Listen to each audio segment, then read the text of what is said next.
A lot of people want to be Buffett. I think most entrepreneurs, whether you go look at Sam Walton or Warren Buffett or Howard Schultz or Jeff Bezos, they are very,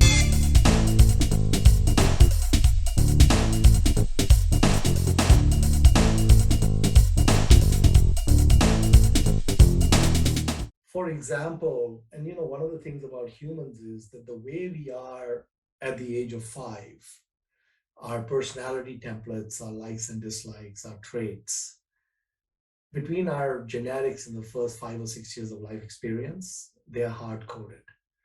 Between the age of 6 and 96, humans do not change. And once you understand that and you take that as a gospel truth, it becomes really easy to figure out which humans to interact with, which humans to have as your friends, and that sort of thing. Because so that's one data point, which is humans basically don't change. The second data point is that there's a gravitational pull. So if I hang out with people who are better than me, I'm going to get better. If I hang out with people worse than me, I'm going to get worse.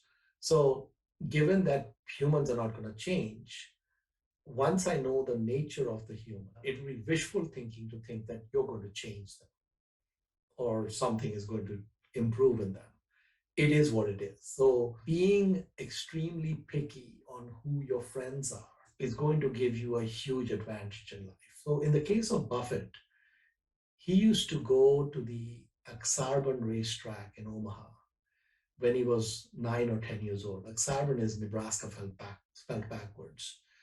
And what he used to do is at the end of the races, he'd pick up all the tickets that were on the ground because they would be drunks who'd won something, but they wouldn't even know they won. They just tossed the ticket.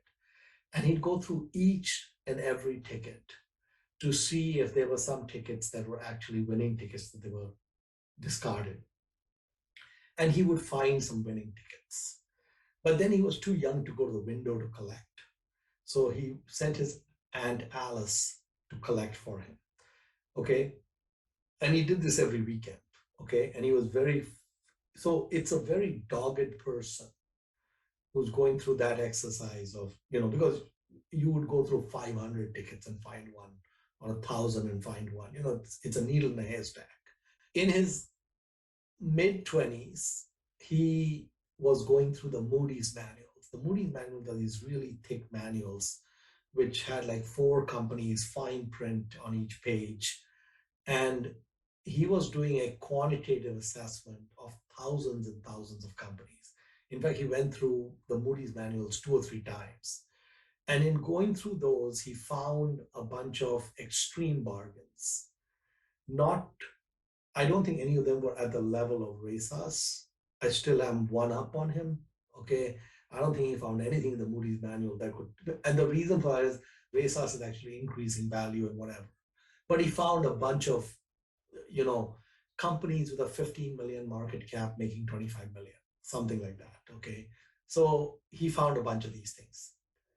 The activity that the kid at Aksarban was doing and the 25-year-old were doing are identical.